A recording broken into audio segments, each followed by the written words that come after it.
दादा प्रणाम। मैं हूं हिमांशु द्विवेदी और हमारे खास कार्यक्रम चर्चा में आपका एक बार फिर स्वागत। चर्चा के तहत आज हमारा विषय काफी संजीदा है। देश का सबसे पुराना राजनीतिक दल भारतीय राष्ट्रीय कांग्रेस इस समय जिस प्रकार की परिस्थितियों से गुजर रहा है उसी पर आज हम बात करेंगे। कांग्रेस नेतृत्व मौन, संभाले कौन। संदर्भ यह है कि एक एक करके तमाम दिग्गज राजनेता जो आज किसी पद पर हैं या नहीं है, उनका अपनी मूल पार्टी से मोह भंग होता जा रहा है। एक सिलसिला चल निकला है अपनी पार्टी को छोड़कर दूसरी पार्टियों में जाने का, और उस सिलसिले में जो एक दल विकल्प के तौर पर उभर कर सामने आता है वो भारतीय जनता पार्टी के रूप में है। एक लंबी फेहरिस्त है जो लगातार कल के कांग्रेसियों को आज भाजपाई के तौर पर देश के सम्मुख प्रस्तुत कर रही है। ताजा तरीन नाम उत्तर प्रदेश के कभी दिग्गज राजनेता रहे जितिन प्रसाद के संदर्भ में। जितिन प्रसाद 2004 और 2009 में सांसद रहे उत्तर प्रदेश से। मनमोहन सरकार में केंद्रीय मंत्री भी रहे, लेकिन पिछले 3 चुनाव, 2 लोकसभा और 1 विधानसभा चुनाव जीत पाने में नाकाम रहे। अभी हाल ही में जिस पश्चिम बंगाल के चुनाव की पूरे देश में चर्चा रही, उसके प्रभारी भी पार्टी की ओर से जितिन प्रसाद थे। लेकिन जितिन प्रसाद के कुशल नेतृत्व में कांग्रेस पार्टी ने इतनी गंभीरता के साथ चुनाव लड़ा कि 44 सीटों पर थी पिछले चुनाव में जो भारतीय राष्ट्रीय कांग्रेस, वो शून्य पर आकर सिमट गई। लेकिन भारतीय जनता पार्टी का कमाल है कि कल उन्हीं जितिन प्रसाद के लिए कालीन बिछाकर उन्हें भाजपा में शामिल कराया गया। बताया गया है कि इस दिग्गज राजनेता के आने से भारतीय जनता पार्टी को मजबूती मिली। भारतीय जनता पार्टी कितनी मजबूत हो रही है या तो पता नहीं, पर कांग्रेस से एक एक करके जिस तरीके से ये पत्ते टूट रहे हैं वो कुल मिलाकर मानसून के दौर में पतझड़ का बोध करा रहे हैं। लेकिन कांग्रेस नेतृत्व के स्तर पर इस पर कोई प्रतिक्रिया मिलती हो ऐसा दिखाई नहीं देता। रीता बहुगुणा जोशी से चलता हुआ सिलसिला ज्योतिरादित्य सिंधिया से गुजरता हुआ आज जब जितिन प्रसाद तक आया है, कहीं कोई हलचल या आहट कांग्रेस नेतृत्व के स्तर पर नहीं। पर आज हम इस पर बात करेंगे। 4 वरिष्ठ जन इस चर्चा का हिस्सा बनने के लिए हमारे साथ मौजूद है। उनसे आपका परिचय कराएं और इस संजीदा विषय पर कुछ गंभीर विमर्श करने की कोशिश करें। उससे पहले समय है आज के विचार सूत्र। हमारा आज का विचार सूत्र राजनीति के स्वरूप को लेकर है कि you don't get what you want, you get what you can. आपको वो नहीं मिलता जो आप चाहते हैं, आपको वो मिलता है जो आपको मिल सकता है। बागाम्बिकी हेब्यारिमिना के द्वारा जो ये विचार सूत्र दिया गया वो कुल मिलाकर जीवन के यथार्थ को व्यक्त करते हुए, लेकिन राजनीति का क्षेत्र ऐसा है जिसमें व्यक्ति की महत्वाकांक्षाएं कभी उसे संतुष्ट नहीं होंगी। इसलिए जिस कांग्रेस पार्टी में जितिन प्रसाद को बहुत कुछ मिला, आज संघर्ष के दौर में वो उस पार्टी को अलविदा कहकर भारतीय जनता पार्टी के हम कदम हो गए। उस भारतीय जनता पार्टी के जिसे कोसते हुए कल तक उनका गला नहीं दुखता था। लेकिन भारतीय जनता पार्टी जो इस समय देश की नहीं बल्कि दुनिया की सबसे बड़ी राजनीतिक पार्टी होने का दावा करती है, उसे ऐसे लोगों को भी अपने साथ जोड़े रखने की जरूरत क्यों महसूस हो रही है, ये भी समझने की कोशिश करें। इस चर्चा का हिस्सा बनने के लिए 4 खास मेहमान हमारे साथ जुड़ रहे हैं। इस समय हमारे साथ में मदन मोहन शुक्ला जी हैं, जो उत्तर प्रदेश की प्रदेश कांग्रेस इकाई के उपाध्यक्ष हैं। हमारे साथ ब्रजमोहन अग्रवाल जी हैं, किसी परिचय के मोहताज नहीं है। छत्तीसगढ़ की राजनीति का बड़ा नाम है, पर भारतीय जनता पार्टी के राष्ट्रीय स्तर पर भी कद्दावर चेहरा है। हमारे साथ गिरिजा शंकर जी हैं, देश के जाने माने राजनीतिक विश्लेषक हैं। और थोड़ी देर में हमारे साथ में कांग्रेस पार्टी की ओर से पूर्व मंत्री राकेश चौधरी जी भी होंगे। पर चर्चा का सिलसिला ब्रजमोहन अग्रवाल जी से शुरू करते हैं और ब्रजमोहन जी से समझने की कोशिश करते हैं, पार्टी इतनी मजबूत स्थिति में, पार्टी इतनी बेहतर स्थिति में, इसके बावजूद भी जिस कांग्रेस को कोसते हुए आप लोगों का गला नहीं दुखता, उन्हीं कांग्रेसियों को भाजपाई बनाने के लिए इतने प्रयत्नशील, इतनी मेहनत करने के लिए क्यों लालच दिखती है भारतीय जनता पार्टी? थोड़ा दृष्टि देंगे ब्रजमोहन जी, समझना चाहते हैं आपसे। देखिए हिमांशु जी, राजनीति में कभी किसी का कोई स्थायी चरित्र नहीं होता है, ये बात राजनीति के बारे में कहा जाता है। और राजनीति एक पावर गेम है। भारतीय जनता पार्टी एक विचारधारा के आधार पर चलती है और विचारधारा के आधार पर चलने के कारण भारतीय जनता पार्टी से जुड़े हुए जो लोग हैं वो कभी किसी दूसरे राजनीतिक दल में नहीं जाते हैं। परंतु आज देश में कि इस देश की आजादी के समय से बनी हुई जो पार्टी है वो पार्टी कुछ गिने चुने हाथों में आ गई और धीरे धीरे कर पूरे देश से पार्टी समाप्त हो रही है। जब नौजवान चेहरे जिनको लगता है कि हमारा भविष्य है और उनको जब पार्टी में महत्व नहीं मिलता है, तो फिर पावर की चाहत में वो ऐसी पार्टियां जिन पार्टियों के पास में दम है और लगता है कि भविष्य इन पार्टियों का है, उन पार्टियों में लोग आते हैं। और इसलिए राजनीति जो है, वो राजनीति में हम सब मिलकर ये चाहते हैं कि राजनीति में हम सेवा का माध्यम है, परंतु सेवा हम तभी कर पाएंगे जब हम सत्ता में आए।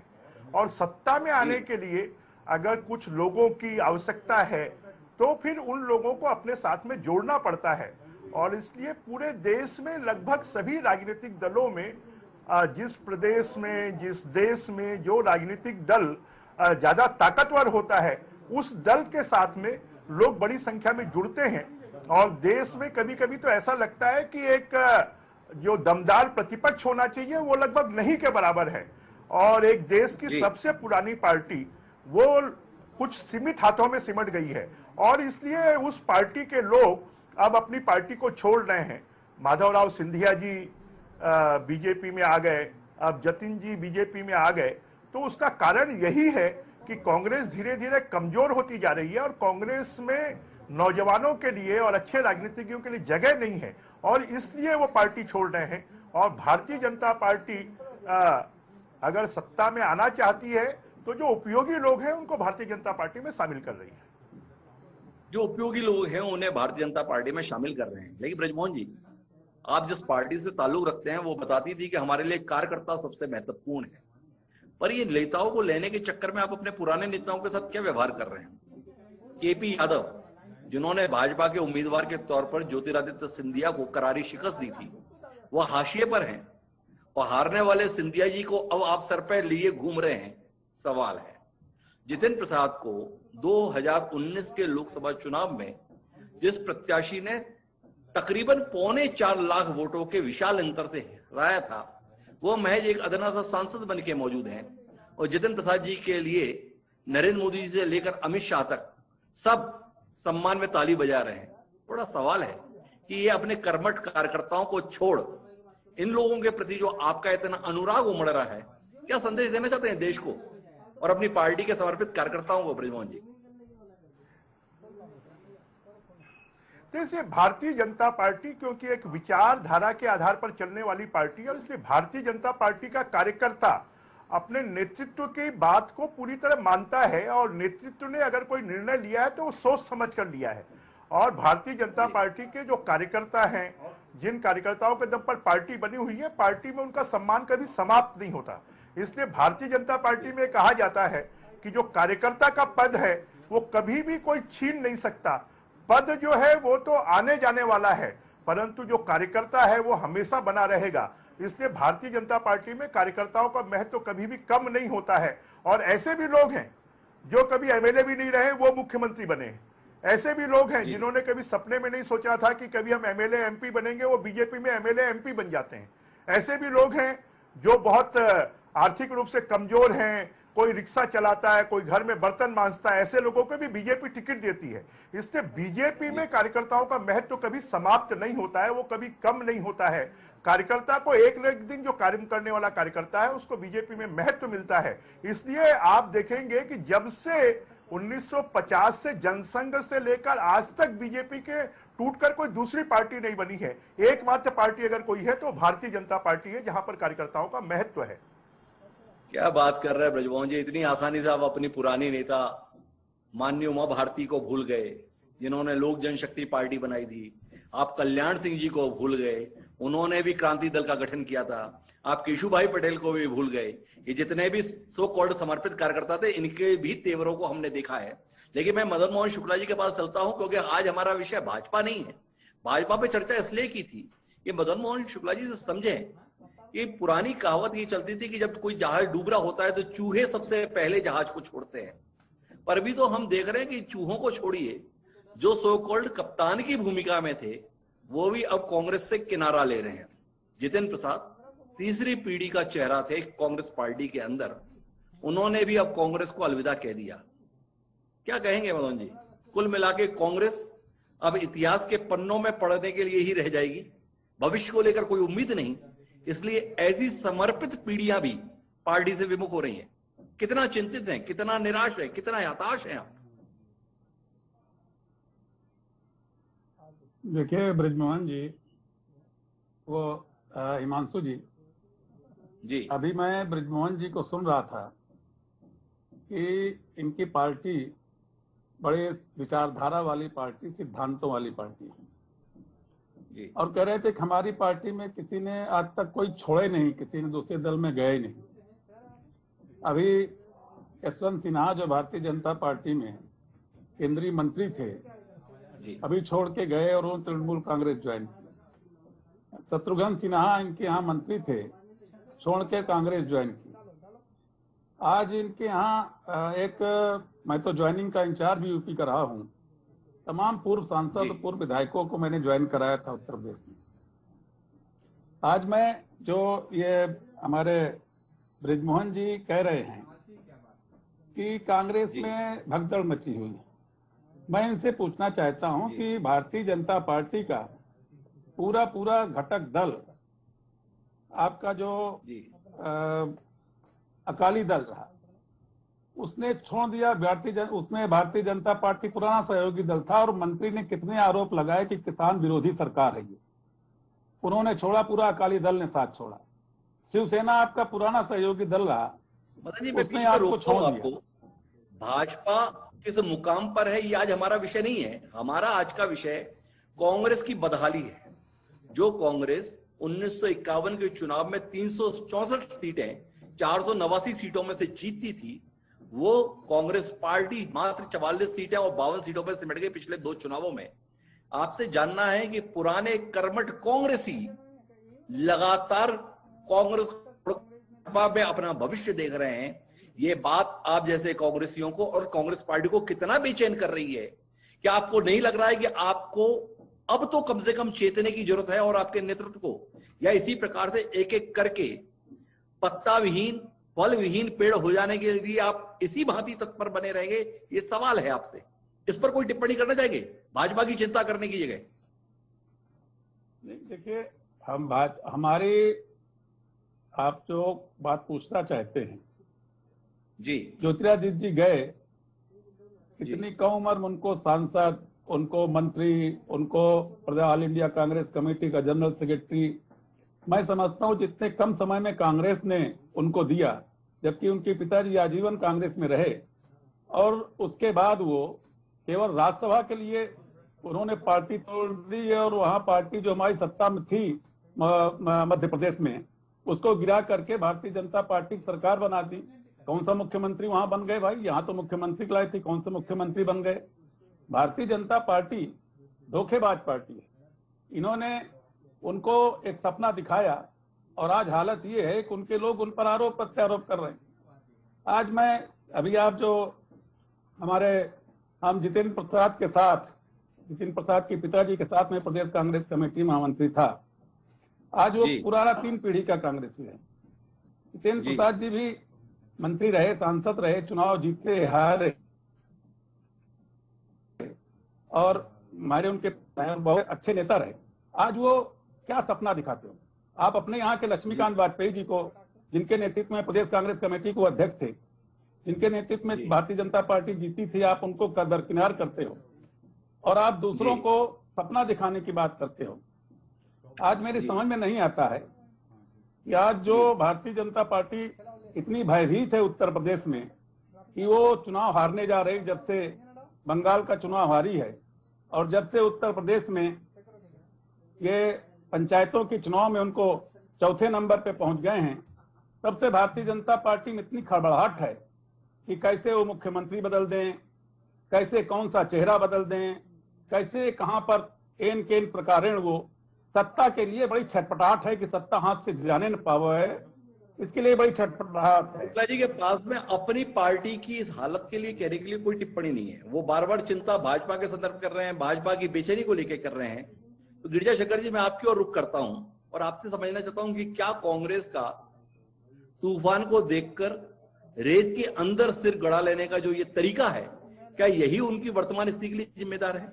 क्या आप नहीं महसूस कर रहे हैं कि जितनी संजीदगी से इन विषयों को लिया जाना चाहिए, कांग्रेस नेतृत्व में उस गंभीरता का अभाव है, पार्टी में अभाव है, और इसलिए आने वाले समय को लेकर भी कोई उम्मीद नहीं की जा सकती बेहतरी की।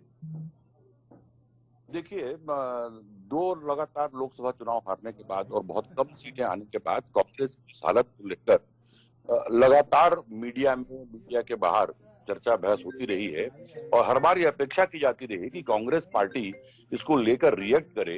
कांग्रेस पार्टी के अंदर जो कई तरह की मांगे उठती रही हैं, बहुत सारे नेताओं को, वो जो 23 नेताओं का ग्रुप जो मांग करता रहा, पार्टी के अंदर जो खलबली मची रही, उसको लेकर जिस तरह की खामोशी कांग्रेस के अंदर है, मुझे नहीं लगता कि जो सिलसिला अभी चल रहा है कांग्रेस से बाहर जाने का लोगों के, वो कोई रुक पाएगा। मैं ये नहीं कहता कि जितिन प्रसाद जो है वो बहुत बड़े नेता हैं या बहुत दिग्गज नेता हैं या उनसे बीजेपी को बहुत फायदा चुनाव में होगा या कांग्रेस को बहुत नुकसान होगा, एक अलग बात है। लेकिन इस पर जो रिएक्शन पार्टी का आना चाहिए, पार्टी को जिस पर गंभीरता से विचार करना चाहिए, उसकी जरूरत पार्टी नहीं समझती। जब सिंधिया पार्टी छोड़कर गए, जिसकी वजह से सरकार पूरी उनकी गिर गई, उसको भी उन्होंने जब इतनी गंभीरता से नहीं लिया, तो फिर अब उसके बाद एक ऐसे नेता के जाने को क्या गंभीरता से लेंगे वो, जो 2 लोकसभा का चुनाव लगातार हार चुके हैं, विधानसभा का चुनाव हार चुके हैं।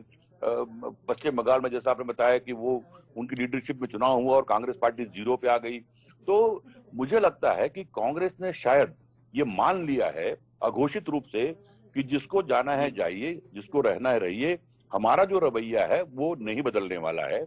और हमारा रवैया या पार्टी का पूरा जो स्ट्रक्चर है वो आज इस तरह का है कि जिसमें बिना खेवैया के नाव चली जा रही है, नाव जिधर चली जाए, जहां चली जाए, उस पर ना कोई देखने वाला है ना बोलने वाला है।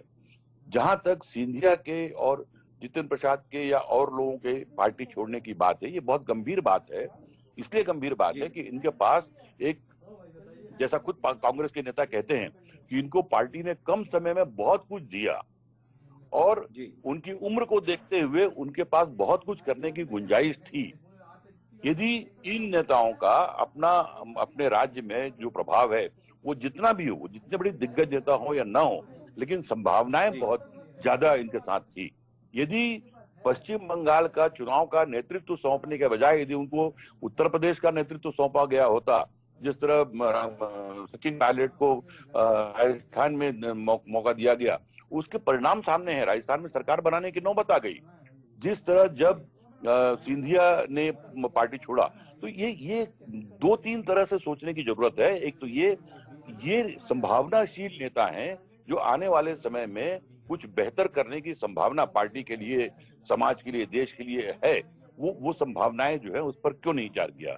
दूसरी बात यह है कि क्या ऐसा हो रहा है कि इन नेताओं का मोहभंग जिस कारण से हो रहा है उसमें विचारों का अभाव है।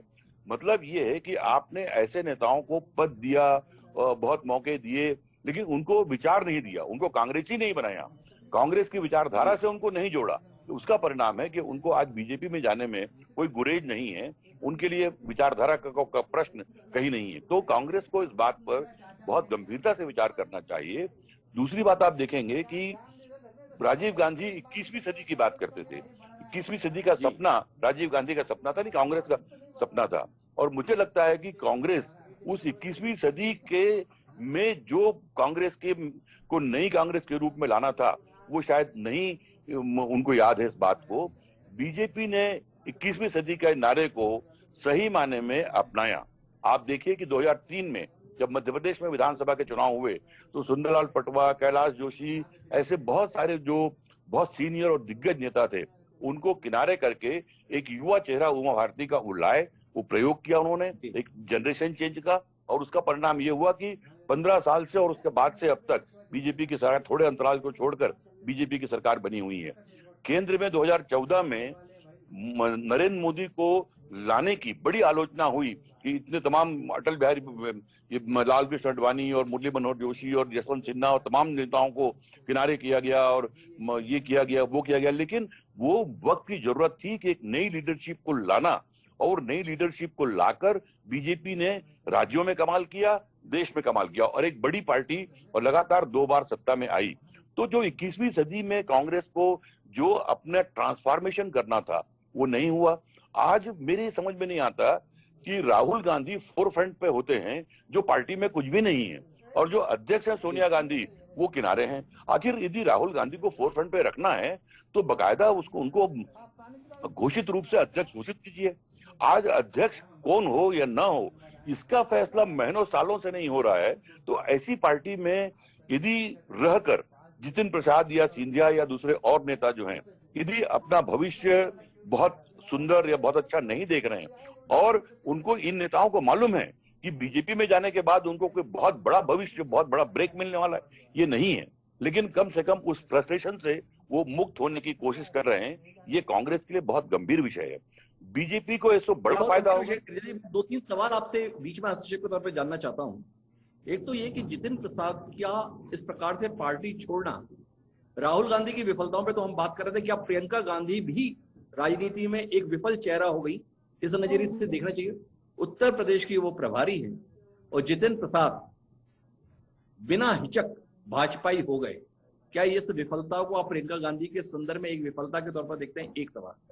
दूसरा आपसे जानना चाहता हूं कि क्या आप नहीं महसूस करते हैं कि अब कांग्रेस के नेताओं ने यह मान लिया है कि कांग्रेस का बैनर उनको जनप्रतिनिधि के तौर पर जनता के बीच में मान्यता नहीं दिला जाता?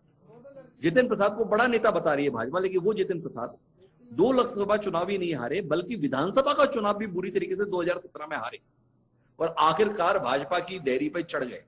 क्या माना जाए कि अब कांग्रेस का टिकट, कांग्रेस का बैनर, कांग्रेस का पर्चा चुनाव नहीं जिता सकता? इस सत्य को पहचानते हुए अब कांग्रेसियों ने विकल्प खोजने चालू कर दिए, क्या कहेंगे आप?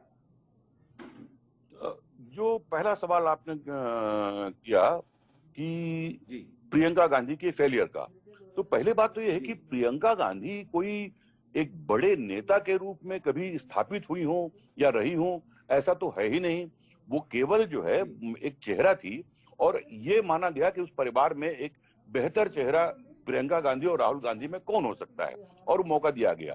प्रियंका गांधी ने कभी भी अपने राजनीतिक कौशल का या अपने राजनीतिक नेतृत्व का कोई बहुत परिचय दिया हो, कभी ऐसा नहीं है। ये जो चीजें आज जो हो रही हैं कि सचिन पायलट की जो नाराजगी हमको राजस्थान में देखने को मिली, जो नाराजगी सिंधिया की हमको यहाँ देखने को मिली मध्य प्रदेश में, जो बहुत बड़ा नुकसान कांग्रेस को पहुंचा गई, या जितिन प्रसाद जो वहां जा रहे हैं, ये साफ दिखता है कि कहीं न कहीं बहुत बड़ा कम्युनिकेशन गैप है।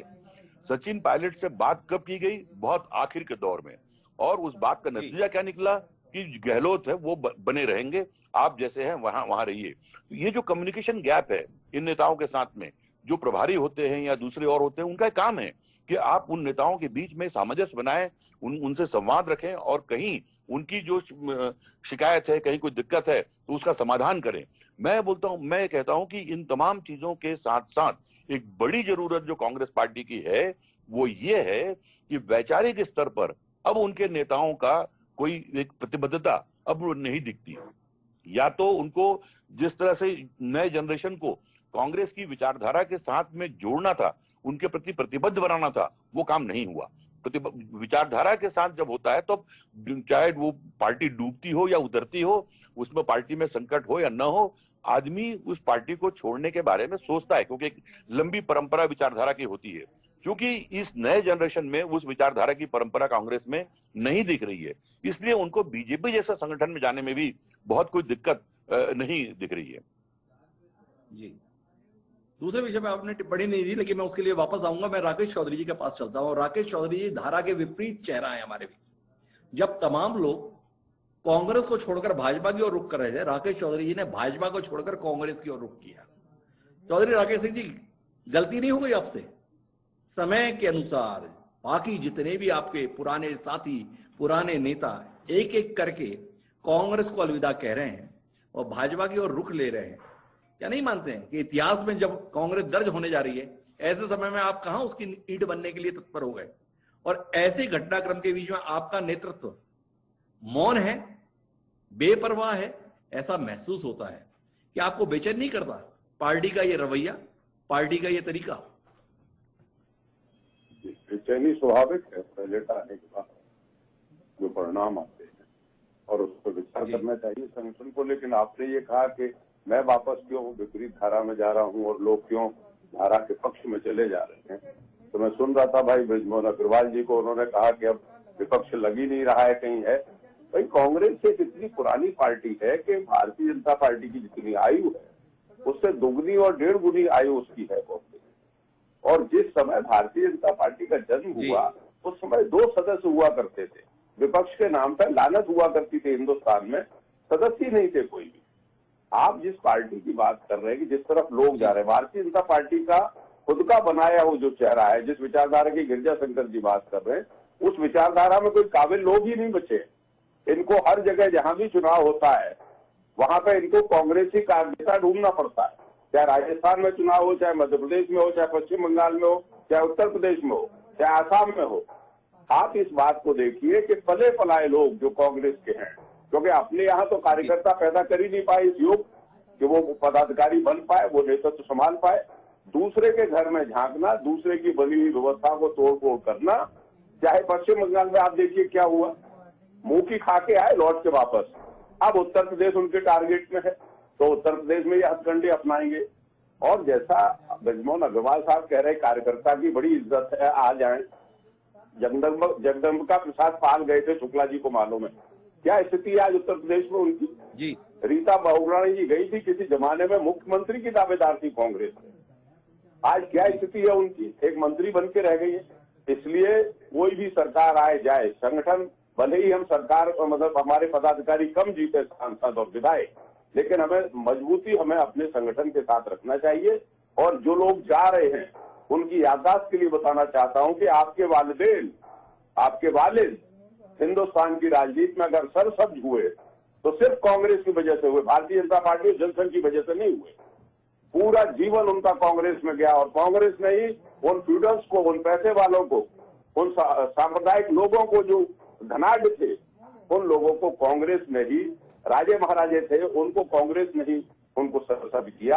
आज भारतीय जनता पार्टी ये मानती है और भारतीय जनता पार्टी की विचारधारा के विपरीत ये दूसरे घर के लोगों को लाकर, ये मैं तो होके आया हूँ बीजेपी में, मुझसे बढ़िया तो कोई जानकार नहीं है। मुझसे जो वादे किए, जो बातें की, वो सब वादा खिलाफी हुई, इसलिए इनकी बात का भी कोई भरोसा नहीं है। अभी देहात की कहावत है कि नई नाई की पालागन है, ये नया नया काम है। अब उत्तर प्रदेश दिख रहा है, मालूम है उत्तर प्रदेश में जनता इनके खिलाफ है। वहां पे जो पंचायत के चुनाव आए उससे भाजपा साफ हो गई, अब उनको वहां ब्राह्मण दिख रहा है, तो वो जतिन प्रसाद को लेके आए। इसलिए ये भारतीय जनता पार्टी अगर ये कहती है कि उनका कार्यकर्ता देवतुल्य, आपको आप जिस प्रकार की दलील दे रहे हैं थोड़ा सहमत होने का मन नहीं कर रहा आपकी दलीलों से। जिस समय पर उन्होंने भाजपा ज्वाइन की, देखिए आज कम से कम विधायक हैं, मंत्री हैं। जगदम्बिका पाल क्या थे जिस समय पार्टी छोड़ी? आज 2 बार से लगातार सम्मानीय सांसद हैं। हेमंत बिस्वा शर्मा, एक कुत्ते से ज्यादा महत्व नहीं मिल रहा था उनको, ऐसा उनका कहना है, मेरा नहीं। उन्होंने कहा मैं मिलने के लिए राहुल गांधी के पास, राहुल गांधी अपने कुत्ते को बिस्कुट खिला रहे थे और मैं इंतजार कर रहा था। वो हेमंत बिस्वा आज असम के मुख्यमंत्री हैं। आपके ज्योतिरादित्य सिंधिया सम्मान्य सांसद ही नहीं है, तमाम लोगों को अपने साथ मंत्री भी बनवाए हुए हैं सरकार में। आपसे जानना चाहूंगा, क्या आप महसूस नहीं कर रहे हैं कि तमाम पुराने कांग्रेसियों को अब अपना सुनहरा भविष्य केवल और केवल भाजपा में दिखाई दे रहा है?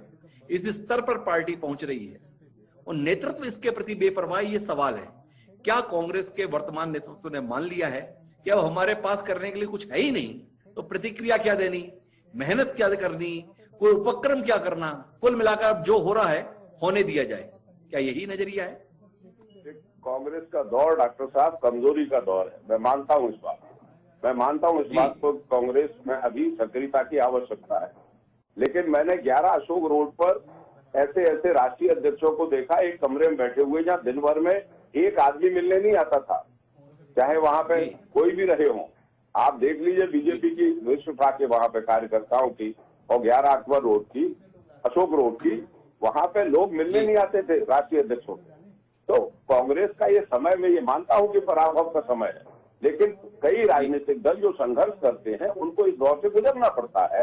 कांग्रेस उस कमजोरी के दौर से गुजर रही है, लेकिन ये नहीं कहा जा सकता है कि नेतृत्व कमजोर है। नेतृत्व में कमजोरी बिल्कुल नहीं है और ये समय पर सक्रियता आएगी।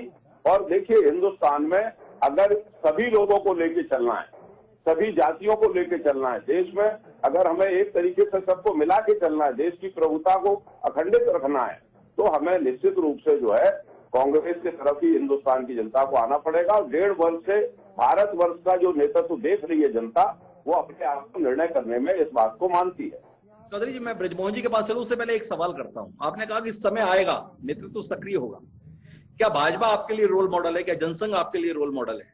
भाजपा चेती 2 सीटें आई थी लोकसभा में 1984 में, उसके बाद भाजपा ने नई शुरुआत की। क्या कांग्रेस इंतजार कर रही है? ये 44-52 में जब तक पड़े हैं तब तक शुरुआत क्या करें? 2 पे पहुंच जाएं, फिर रीस्टार्ट करेंगे, तब देश को विकल्प देंगे, तब देश में नेतृत्व के लिए अपना नया चेहरा लाएंगे। इंतजार कर रहे हैं उस स्तर तक पहुंचने का, इसलिए समय की बात कह रहे हैं चौधरी राकेश सिंह। समय आएगा, सक्रिय होगा नेतृत्व।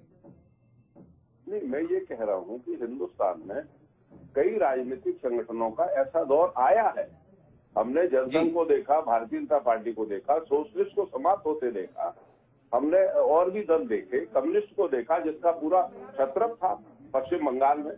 तो कांग्रेस का एक कमजोर समय है। मैं आपके और आपके सुझावों से इस बात को कहना चाहता हूं कि कांग्रेस को नसीहत लेनी चाहिए और तत्परता दिखानी चाहिए निर्णय करने में और कार्यकर्ता को बूस्ट करने में। तो कुल मिलाकर चौधरी राकेश सिंह अपनी परिस्थितियों के अंतर्गत जो कह सकते हैं वो संदेश दे रहे हैं। होना तो कुछ चाहिए, नहीं हो रहा है, क्या कर सकता हूं मैं? लेकिन मैं ब्रजमोहन जी के पास लौटता हूं और ब्रजमोहन जी आपसे जानना चाहता हूं, ये कांग्रेसियों का, जहां पे मैंने बात को छोड़ा था पहले आपके साथ संवाद में, वापस लौटता हूं। ये जो बड़े पैमाने पे कांग्रेसियों को भाजपाई बनाने का सिलसिला शुरू हुआ है, उसके चलते भाजपा का अपना अनुशासित और समर्पित कैडर कहीं ना कहीं अपने आप को उपेक्षित महसूस कर रहा है। सर्बानंद सोनोवाल 5 साल सरकार चलाने के बाद कान पकड़कर बाहर बिठा दिए गए और हेमंत बिश्व शर्मा, जिन्हें कांग्रेस से लेकर आए थे, उन्हें मुख्यमंत्री बना दिया। ज्योतिरादित्य सिंधिया आए हैं, पूरा जलवा मध्य प्रदेश में बिखेर रहे हैं, और अजय बिश्नोई समेत आपके तमाम पुराने साथी टकटकी लगाए अपनी हैसियत को पाने के लिए इंतजार कर रहे हैं। बेचैन नहीं करता कांग्रेस के संदर्भ में भाजपा के मौजूदा नेतृत्व का यह रुझान, ये तरीका परेशान नहीं करता ब्रजमोहन जी जैसे समर्पित पुराने भाजपाइयों को? देखिए हिमांशु जी, और भारतीय जनता पार्टी में पद प्रतिष्ठा के लिए कोई काम नहीं करता है, और भारतीय जनता पार्टी सत्ता के माध्यम से सेवा करना चाहती है। जो भारतीय जनता पार्टी और उनके अनुसांगिक संगठन, मातृ संगठन, हम जिस विचार को लेकर चल रहे हैं वो विचार जन जन तक पहुंचे। आप देखेंगे धारा 370 समाप्त आजादी के बाद 70 साल में नहीं हो पाई, वो बीजेपी ने करके दिखाई। अयोध्या में प्रभु राम भगवान का मंदिर बने, ये पूरे देश चाहता था, उसको 70 सालों के बाद भारतीय जनता पार्टी इस रास्ते पर ला पाई। 3 तलाक के मुद्दे को ला पाई। तो अगर हम चाहते हैं कि देश में जो तुष्टीकरण की नीति है उसको हमको समाप्त करना है, हमको सर्वग्राही पार्टी बनना है। आज ये पूरे देश में दूसरी बार मोदी जी के नेतृत्व में सरकार बनी, तो ये निश्चित रूप से भारतीय जनता पार्टी की नीतियों के कारण बनी, और उसके कारण मुझे लगता है कोई भी कार्यकर्ता, भारतीय जनता पार्टी में तो ऐसे लाखों कार्यकर्ता हैं जिन्होंने पूरा अपना जीवन दे दिया, परंतु उनको कोई पद प्रतिष्ठा का मोह नहीं है। उनका तो यह है कि जिस विचारों को लेकर हम चल रहे हैं वो विचारों के आधार पर सरकार चलनी चाहिए। मैं विनम्रता के साथ बीच में रोकने के लिए मजबूर हो रहा हूं। तमाम नेताओं के बयान, गिरिजा शंकर जी साक्षी हैं, किस किस्म के बयान आपके नेता दे रहे हैं। कैलाश चावला जी आपके पुराने साथी रहे, आज ही उन्होंने ट्वीट किया है, उन्होंने कहा है कि ये समय मेंढकों के बोलने का आ गया है। अजय बिश्नोई लगातार सम्मान कर रहे हैं पार्टी की रीति और नीति के संदर्भ में। तमाम नेता अपनी व्यथा को बंद कमरों में नहीं बल्कि सार्वजनिक माध्यमों से द्वारा अभिव्यक्त कर रहे हैं। ब्रजमोहन जी क्या इतने अनभिज्ञ हो गए हैं? ब्रजमोहन जी जो एक राष्ट्रीय चेहरा है, कि अपनी राज्य की राजनीति में इतने मशगूल हो गए हैं कि अपने पुराने साथियों की भावनाओं के प्रति कोई संवेदनशीलता नहीं रह गई, कोई उनके संदर्भ में जानकारी नहीं रह गई, और इस आधार पर ये बयान दे रहे हैं। देखिए हिमांशु जी, मुझे पूरी जानकारी है, मैं पूरी तरह भिज्ञ हूं। राजनीति में जो भी व्यक्ति होता है स्वाभाविक है कि उसके मन में लालसा होगी कि उसको पद मिले, प्रतिष्ठा मिले, परंतु सभी को नहीं मिल सकती। अगर मध्य प्रदेश में 220 एमएलए हैं, छत्तीसगढ़ में 90 एमएलए हैं, तो हर एमएलए चाहता है वो मंत्री बने, हर एमएलए चाहता है जो भी थोड़ा योग्य वो मुख्यमंत्री बने। सबको तो पद नहीं मिल सकता। परंतु उसके बाद भी आप, जब मैं बात कर रहा था, आपने कुछ नेताओं के नाम गिनाए, इन्होंने पार्टी छोड़ी, इन्होंने पार्टी बनाई। राष्ट्रीय स्तर पर भारतीय जनता पार्टी एक विचार के आधार पर चलने वाली पार्टी है, इसलिए भारतीय जनता पार्टी का राष्ट्रीय स्तर पर कभी विभाजन नहीं हुआ, चाहे जनसंघ हो चाहे भारतीय जनता पार्टी हो। और उसका अगर कांग्रेस के लोग भी बीजेपी में आ रहे हैं तो उसका एकमात्र कारण है कि भारतीय जनता पार्टी जो राष्ट्रवादी विचार को लेकर चल रही है, इस देश के हित को लेकर चल रही है, उसके कारण ही भारतीय जनता पार्टी में चाहे माधवराव सिंधिया आ रहे हों, चाहे विश्वा जी आ रहे हों, चाहे अभी जतिन प्रसाद जी आ रहे हैं, उनको लगता है कि इस देश के हित में काम करने वाली कोई पार्टी है तो भारतीय जनता पार्टी है, इसलिए वो इस पार्टी में आ रहे हैं। अच्छा, आपसे एक अलग दृष्टि देता हूं, भाजपा के संदर्भ में बात नहीं करता। कांग्रेस से मुकाबला ही आपकी पिछली 4 दशक की राजनीति का आधार रहा। वो कांग्रेस की जो मौजूदा स्थिति आप देख रहे हैं, इस पर कोई टिप्पणी करेंगे? जिस छत्तीसगढ़ से आप ताल्लुक रखते हैं, वहां की छत्तीसगढ़ की प्रदेश कांग्रेस कमेटी ने ट्वीट किया है, धन्यवाद जतिन जी कांग्रेस छोड़ने के लिए। ब्रजमोहन जी कुछ कहना चाहेंगे कांग्रेस की इस हालत पर? हाँ, निश्चित रूप से पहले माधवराव जी ने छोड़ा, जतिन जी ने छोड़ा, पायलट जी भी राजस्थान में तैयार खड़े हैं, पंजाब में भी कोई तैयार खड़ा है, और मुझे लगता है छत्तीसगढ़ में भी कोई तैयार है। हमको 17 तारीख के बाद मालूम पड़ेगा कि छत्तीसगढ़ में क्या होता है, और इसी प्रकार से कांग्रेस धन्यवाद देती रहे तो भारतीय जनता पार्टी की ताकत बढ़ती रहेगी। और इसके लिए हम कांग्रेस को धन्यवाद देते हैं कि वो इसी प्रकार का काम करती रहे तो भारतीय जनता पार्टी की ताकत बढ़ती रहे, और जिन विचारों को लेकर भारतीय जनता पार्टी काम कर रही है उसको पूरे देश में लागू कर पाए।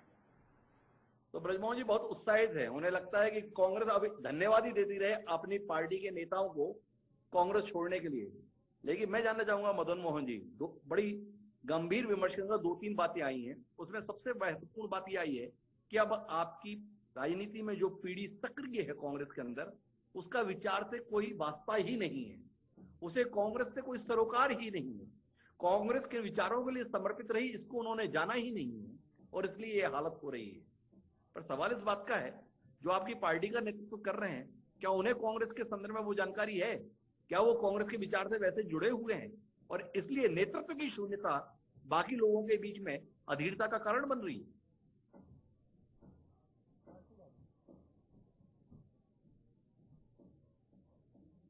जी मदन मोहन जी। बहुत गंभीरता सुन रहा था गिरिजा शंकर जी को। विचारधारा और सिद्धांतों की तो कमी है, और लोग सत्ता और पद के लिए कि हम कहाँ जीत सकते हैं, कहाँ कुछ मिल सकता है, इसके लिए विचारधारा और सिद्धांत जिसका नहीं होता है वही कर सकता है। नेतृत्व हमेशा हमारा विचारधारा और सिद्धांतों पर चला है, और आपने देखा हो कितनी बड़ी बड़ी घटनाएं आई हैं, चाहे प्रधानमंत्री पद का मामला रहा हो, चाहे किसी भी घटना का मामला रहा हो, कभी सिद्धांतों से समझौता नहीं किया। भारतीय राष्ट्रीय कांग्रेस ने हमेशा सत्ता के लिए कभी भी विचारधारा की हमारी लड़ाई रही तो भारतीय जनता पार्टी से समझौता नहीं किया, सभी दलों ने करीब करीब समझौता किया है। अभी हमारे वरिष्ठ नेता हैं आपके भारतीय जनता पार्टी के पूर्व मंत्री जी हैं, वो सिद्धांतों की बात कर रहे थे कि अभी आपका उनका कि कैसे भारतीय जनता पार्टी में हेमंत बिस्वा शर्मा जी आ गए। इसी भारतीय जनता पार्टी ने उनके ऊपर पीडब्ल्यूडी घोटाले का आरोप लगाया था, भारतीय जनता पार्टी में शामिल हो गए, वो जांच खत्म हो गई। बंगाल में मुकुल राय के शारदा चिट फंड का घोटाला लगाया था, भारतीय जनता पार्टी में शामिल हुए, वो केस खत्म हो गया। रेड्डी बंधुओं के बारे में मालूम है माइनिंग घोटाला का भारतीय जनता पार्टी ने किस तरह आरोप लगाया था, और जब भाजपा में गए तो केस बंद हो गया। येदुरप्पा के भ्रष्टाचार से आप सभी लोग परिचित हैं। झारखंड में बीपी सहाय को दवा घोटाले का आरोपी बनाया गया था, लगाया गया था भारतीय जनता पार्टी में, और भाजपा में जब शामिल हो गए तो वो केस बंद हो गया। महाराष्ट्र में नारायण राणे आदर्श घोटाले में लिप्त थे, भारतीय जनता पार्टी में गए तो केस बंद हो गया। असम में आपको हेमंत बिस्वा शर्मा के बारे में बता ही चुका हूं मैं। हरियाणा में दुष्यंत चौटाला भाजपा। सवाल है, आप भाजपा की इतनी चिंता कर रहे हैं, कांग्रेस के लिए आपके पास कहने के लिए वाकई कुछ नहीं है।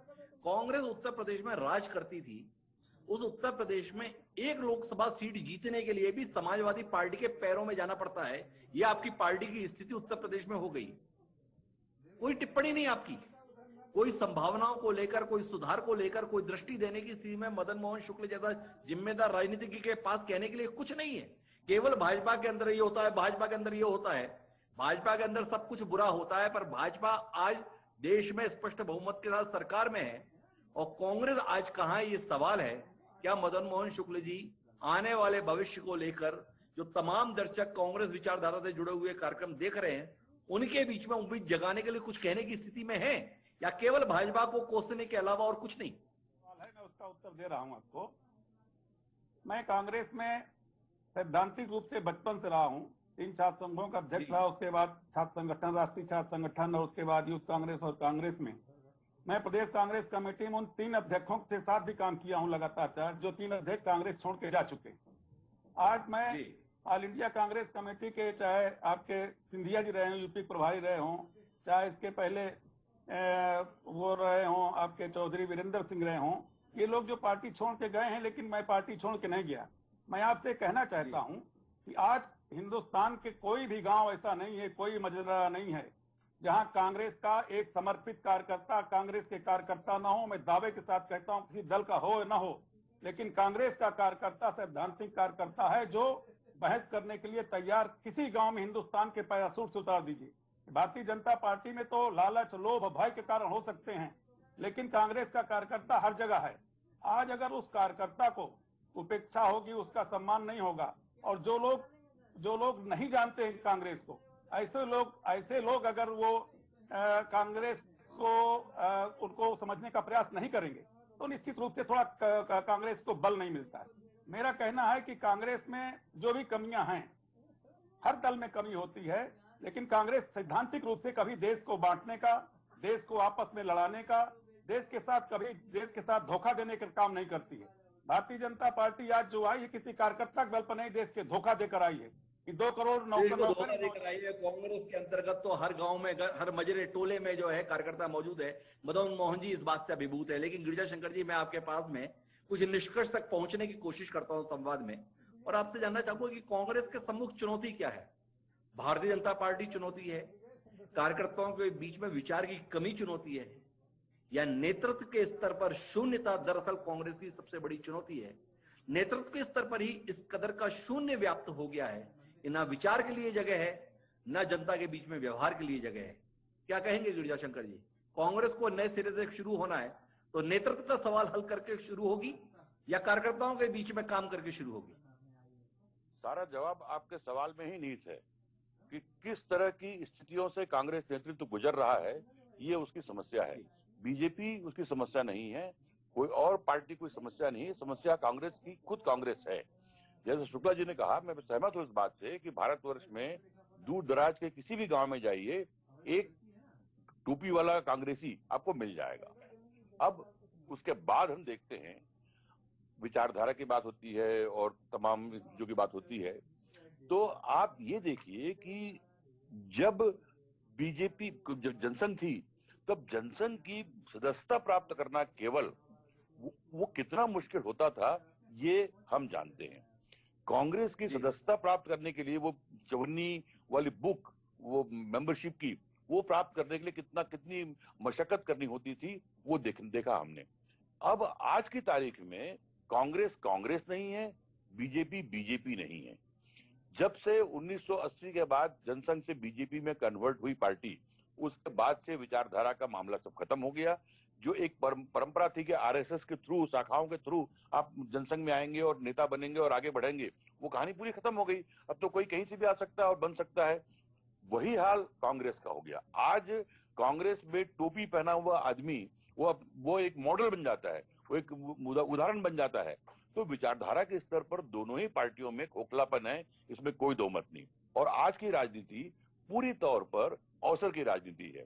सिंधिया जी बीजेपी में गए तो उन्होंने ये आज तक नहीं कहा है 1.25 साल में कि मैं बीजेपी की विचारधारा से प्रभावित होकर जा रहा हूं।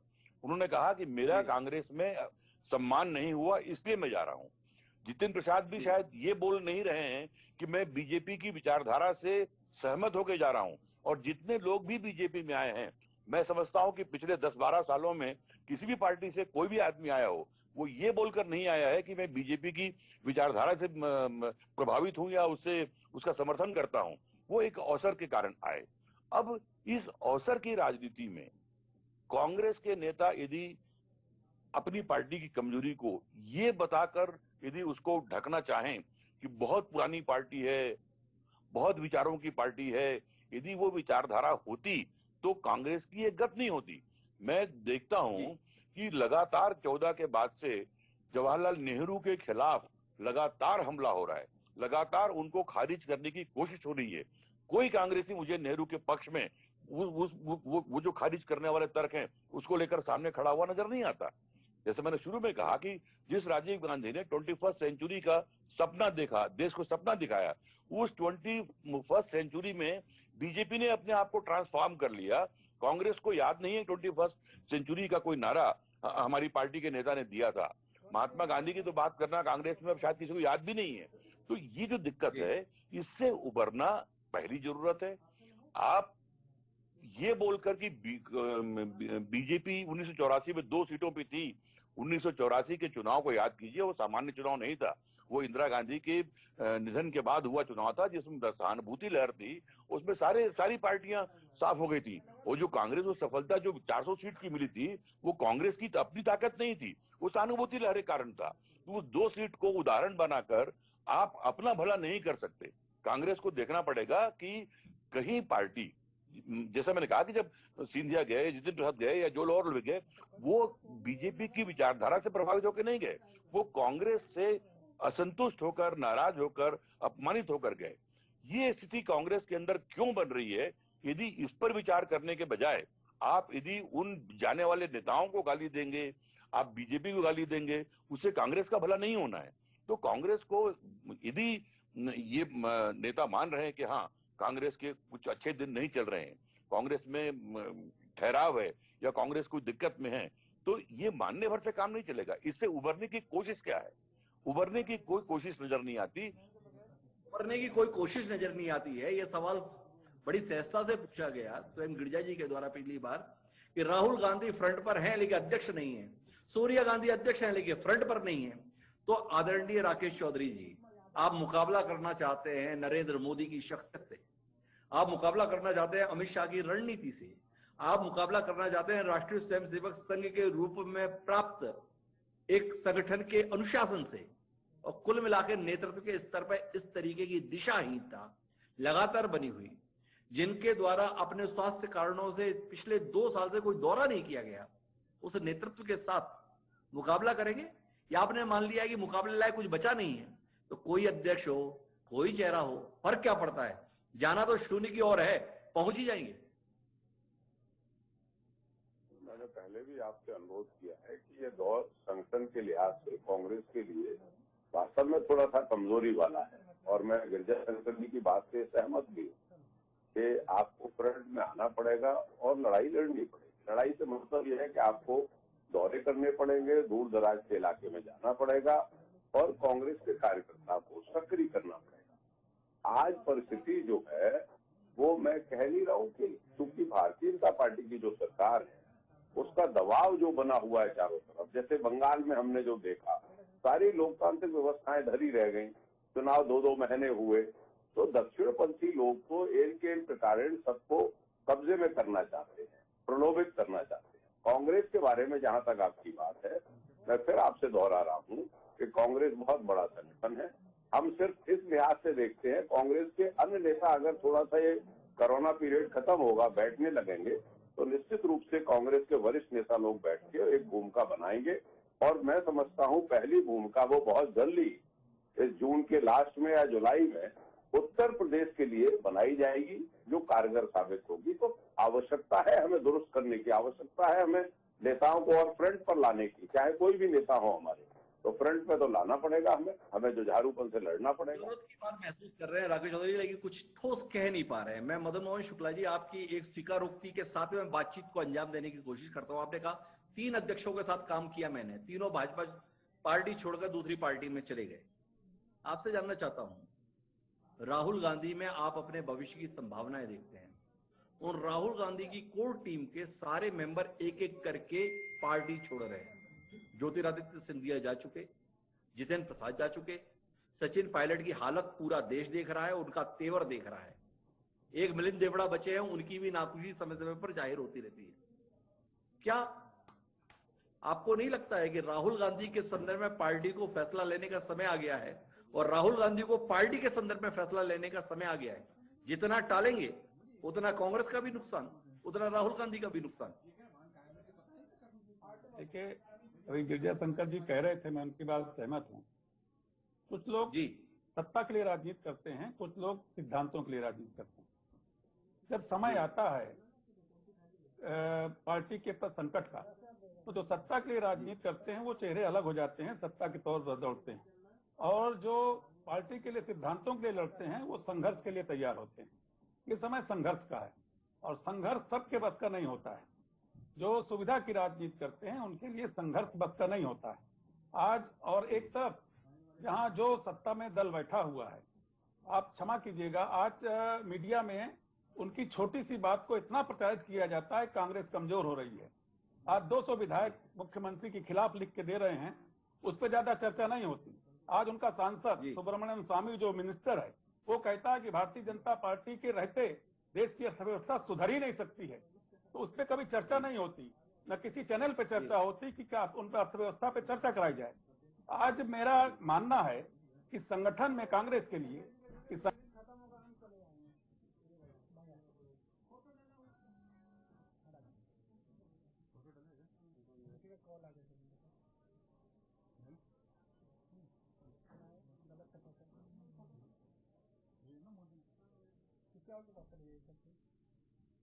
मदन मोहन जी से हमारा संपर्क टूट गया है। मैं एक बार गिरिजा शंकर जी के पास वापस लौटता हूँ। गिरिजा शंकर जी, आपसे जानना चाहता हूँ, क्या कांग्रेस का ये रवैया आपको आने वाले समय के लिए कोई उम्मीद जता रहा है?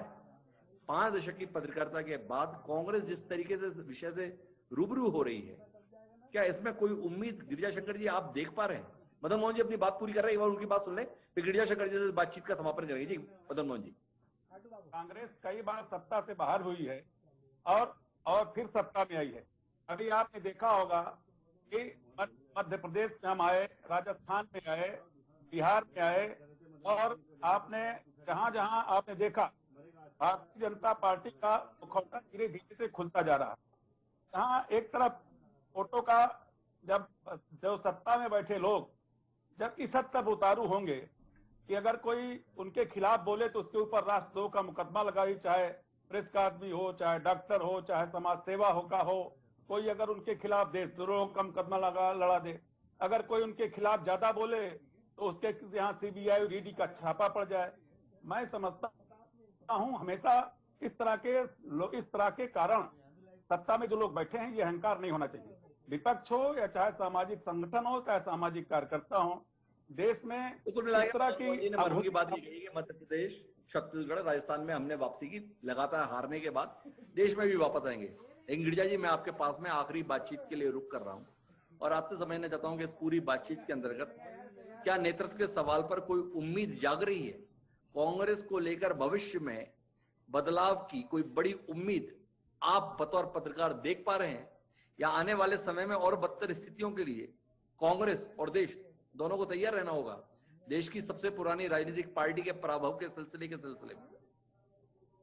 देखिए, 2014 के चुनाव हारने के बाद जिस आक्रामकता के साथ राहुल गांधी मीडिया से रूबरू हुए और उन्होंने कहा कि बहुत जल्दी ही एक नया कांग्रेस और नई रणनीति आपको देखने को मिलेगी, तो ऐसा लगा था कि बहुत कुछ चमत्कार जो है कांग्रेस में होगी और कहीं कुछ वाकई नयापन देखने को मिलेगा। आज 10 साल लगभग हो रहे हैं, वो रणनीति और वो कायाकल्प वो कहाँ है आज तक पता नहीं है। तो मुझे तो नहीं लगता कि मैं तो खैर कोई उम्मीद देखता भी नहीं, हालांकि बहुत आशावादी हूं मैं इस बात पर को मानता हूं कि कांग्रेस पार्टी बहुत पुरानी पार्टी है और देश के कोने कोने तक फैली हुई है, लेकिन उन कार्यकर्ताओं को जो देश के कोने कोने तक फैले हैं उनके मन में क्या गुजर रही है, ये शायद समझने की जरूरत कांग्रेस पार्टी का नेतृत्व नहीं कर रहा है। जहां तक विचारधारा की बात जो होती है, तो आज मुझे लगता है कि विचारधारा का प्रश्न करना पार्टियों के अंदर कोई बहुत मायने रखता नहीं है। बीजेपी के अंदर जो लोग हैं वो भाजपाई हैं या बीजेपी के मेंबर हैं, ये फर्क करना बहुत मुश्किल है। जितने कांग्रेस के लोग हैं उनको खुद ये देखना चाहिए वो कांग्रेस के मेंबर हैं या कांग्रेसी हैं, दोनों बहुत अलग अलग चीज है। तो तो किसी पार्टी का मेंबर होना उस पार्टी की विचारधारा के साथ आबद्ध होना नहीं। कोई कांग्रेस का नेता पिछले कई डिबेट में हमने देखा वो कोई आश्वासन देने की स्थिति में नहीं है, क्योंकि पार्टी हाईकमांड की जो हालत मुझे लगती है कि जो अपने स्टेट के लीडर हैं या दिल्ली में जो लीडर हैं उन लीडर्स के साथ में ही कोई संवाद नहीं है, और ये उसी का परिणाम है कि एक तरफ 23 लोग जो हैं वो चिट्ठी लिखते हैं कि साहब कुछ बदलाव कीजिए, कुछ हमारी सुनिए, कुछ पार्टी को एनर्जेटिक बनाइए, और कुछ इस तरफ जो है कुछ लोग पार्टी को छोड़कर जा रहे हैं। मैं जो शुक्ला जी ने कहा कि संघर्ष के वक्त लोग चले जाते हैं, तो मैं यहाँ थोड़ा असहमत हूँ। ये संघर्ष की स्थिति भी कांग्रेस में होती तो मैं नहीं समझता कि कोई कांग्रेस को छोड़ के जाता। दरअसल कांग्रेस में संघर्ष की भी कोई स्थिति नहीं है। आज ट्वीट के सहारे पार्टी चल रही है, ट्वीट के सहारे आपका लीडरशिप चल रहा है। ऐसे में यदि किसी नौजवान नेता को उस पार्टी में घुटन महसूस होती है, उसको लगता है कि उसके अपने भविष्य की बात छोड़ दीजिए, किसी तरह की कोई संभावना नहीं है, तो एक बेकारी में दिन गुजारने से बेहतर है कि जिस विचारधारा से हम सहमत नहीं है, बीजेपी में जाने का मतलब सिर्फ ये निकालना कि सत्ता के साथ जुड़ना है, ये नहीं है।